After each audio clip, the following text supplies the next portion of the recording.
ముందుగా నాకు ఇంత గొప్ప అవకాశాన్ని ఇచ్చిన దేవాది దేవునికి కృతజ్ఞతాస్తుతులు తెలియచేసుకుంటూ మన పట్టణాన్ని ప్రేమించి దేవుని వాక్యాన్ని అందించడానికి మన అందరి ముందుకు వచ్చిన BOI జాయింట్ డైరెక్టర్ అయిన ప్రసన్న డాడీ గారికి, అలాగే డిప్యూటీ డైరెక్టర్ అయిన సంతోష్ కుమార్ గారికి, స్టేజ్ మీద ఉన్న పెద్దలందరికీ, మరి ముఖ్యంగా గత 2 రోజుల నుంచి వాతావరణం అనుకూలంగా లేకపోయినా కేవలం దేవుని మాటలు వినుటకు కూడి వచ్చిన మీ అందరికీ కూడా యేసుక్రీస్తు వారి యొక్క ప్రశస్తమైన నామంలో మీ అందరికీ పేరు పేరున నా హృదయపూర్వక వందనాలు తెలియజేసుకుంటున్నానండి. నాకు ఇచ్చిన ఈ కొద్ది సమయంలో నేను చెప్పాలనుకుంటుంది, మిమ్మల్ని ఆలోచింపజేసే కొన్ని విషయాలు మీతో పంచుకోవాలనుకుంటున్నాను. నా మాటలో ఏమైనా తప్పున్నా క్షమించి దీంట్లో ఉన్న సత్యాన్ని గ్రహించగలుగుతారని భావిస్తున్నాను. ప్రియమైన దేవుని వారలారా, ఈ శాస్త్ర సాంకేతిక రంగంలో ఈ ప్రపంచం చాలా ముందుకు వెళ్తుంది. ఒకప్పుడున్న పరిస్థితులు వేరు, ఇప్పుడున్న పరిస్థితులు వేరు. ఒకప్పుడున్న విధానాలు పద్ధతులు వేరు, ఇప్పుడున్న విధానాలు వాటి పద్ధతులు వేరు. ప్రతి రంగంలో కూడా అధునాతన టెక్నాలజీని ఉపయోగిస్తున్నారు. ప్రతి రంగంలో ఒక పేరు వినిపిస్తుంది, అదే AI, ఆర్టిఫిషియల్ ఇంటెలిజెన్స్. దీన్నే తెలుగులో కృత్రిమ మేధస్సు అని అనొచ్చు. ఇప్పుడు ఈ AIని ప్రతి రంగంలో కూడా ఉపయోగిస్తున్నారు. అసలు ఈ AI అంటే ఏంటి? AI అంటే మన మేధస్సు కాకుండా దానికంతటా అదే ఆలోచించి నిర్ణయాలు తీసుకోగలిగే ఒక సాఫ్ట్వేర్. దీన్నే ఇప్పుడు ప్రతి రంగాల్లో కూడా ఉపయోగిస్తున్నారు. దీని విషయమై ఎన్నో కోర్సులు, ఎన్నో విద్యలు కూడా వచ్చేస్తున్నాయి. రోబోటిక్స్ అని, మెషిన్ లెర్నింగ్ అని, డేటా సైన్స్ అని, ఇలా ఎన్నో వస్తున్నాయి.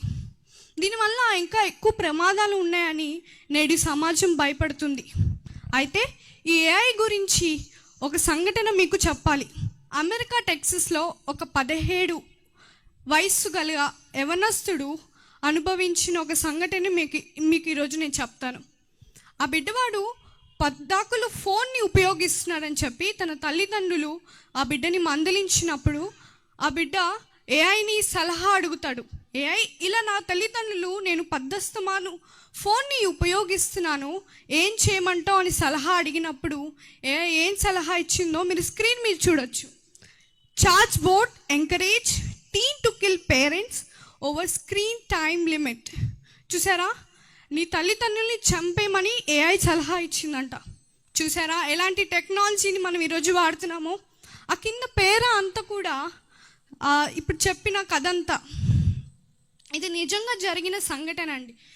అంటే మనం ఈ రోజున టెక్నాలజీ ఎలా అయిపోయింది, సొంత తల్లిదండ్రులనే చంపేసే అంత టెక్నాలజీ వచ్చేసింది. ఎంత దారుణం చెప్పండి.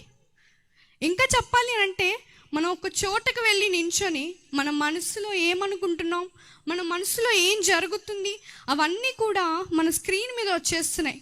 ఉదాహరణకు స్విగ్గీ, ఇవన్నీ కూడా జొమాటో, ఇవన్నీ రావట్లేదా అండి? చూసారా ఈ టెక్నాలజీ ఎంతలాగా మారిపోయిందో. మరి ఈ AI గురించి అంటే కృత్రిమ మేధస్సు గురించి బైబిల్ ఏమని చెప్తుంది? ఇప్పుడు చాలా ఫాస్ట్ గోయింగ్గా గ్రోత్ అవుతున్న ఈ టెక్నాలజీని దేవుడు బైబిల్లో ఎప్పుడూ రాయించాడు. మీ బైబిల్ని అందరినీ విప్పి చూసినట్లయితే సామెతలు గ్రంథము 16వ అధ్యాయం 30వ వచనం. సామెతలు 16వ అధ్యాయం 30వ వచనం. కృత్రిమములు కల్పింపవలనని కళ్ళు మూసుకొని తన పెదవులు బిగబట్టువాడే కీడు పుట్టించువాడు. ఈ AIని పుట్టించిన ఆయన ఎవరో తెలుసా అండి? John CV Kirk. ఈయన కూడా, ఈ బాధాకర విషయం ఏంటంటే ఈయన కూడా క్రైస్తవుడే. ఈయన ఎందుకు దీన్ని పుట్టించుంటాడంటే వాక్యాన్ని సరిగ్గా చదవక, వాక్యం తెలియక ఈ AIని పుట్టించి కీడు పుట్టించి ఆయనలాగా కారణం అయ్యాడు. ఇంకా బైబిల్ ఏమని చెప్తుందో తెలుసా? యెషయా 30వ అధ్యాయం 12వ వచనం. యెషయా గ్రంథము 30వ అధ్యాయం 12వ వచనం. అందుచేతను ఇశ్రాయేలు పరిశుద్ధ దేవుడు ఇలాగు సెలవిచ్చుచున్నాడు, మీరు ఈ వాక్యము వద్దని త్రోసివేసి బలాత్కారమును కృత్రిమమును నమ్ముకొని అట్టి వాటిని ఆధారం చేసుకుంటురు కనుక చాలండి. చూసారా, దేన్ని విడిచిపెట్టి దేన్ని ఆధారం చేసుకుంటున్నారని దేవుడు చెప్తున్నాడండి. వాక్యమును విడిచిపెట్టి కృత్రిమమును ఆధారం చేసుకుంటున్నారు మీరందరూ కూడా. దాన్ని దేవుడు సహించడండి. కానీ నేడున్న ఈ సమాజం దాని వైపే పరుగులు తీస్తుంది. మరి వీళ్ళందరికీ ఎవరు చెప్తారు? వాక్యం తెలిసిన మనమే కదండి. అందుకే నేను ఈరోజు మీ అందరికీ కూడా దీని విషయమై ఒక అవగాహన తెప్పించాలనే ఈ ప్రయత్నం. ఇంకా మనం మార్కు సువార్త 7వ అధ్యాయం 22లో చూసినట్లయితే నరహత్యలను, వ్యభిచారములను, లోభములను, చెడిదనములను, కృత్రిమములను, కామవికారం, మత్సరము, దేవదోషణియు,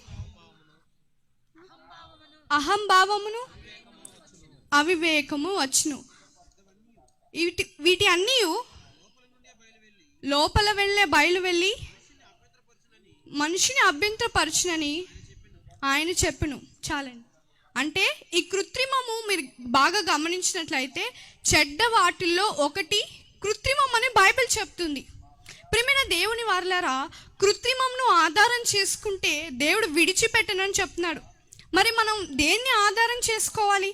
మనకి ఏంటి కావాల్సింది? మనకి కావాల్సింది ఏఐ కాదండి. మనకి కావాల్సింది GI, దేవుని యొక్క మేధస్సు, గాడ్స్ యొక్క ఇంటెలిజెన్స్. మనకి కావాల్సింది ఏఐ కాదండి. మనకి కావాల్సింది JI, జీసస్ క్రైస్ట్ యొక్క ఇంటెలిజెన్స్. మనకి కావాల్సింది ఏఐ కాదు, మనకి కావాల్సింది HI, హోలీ స్పిరిట్ యొక్క ఇంటెలిజెన్స్.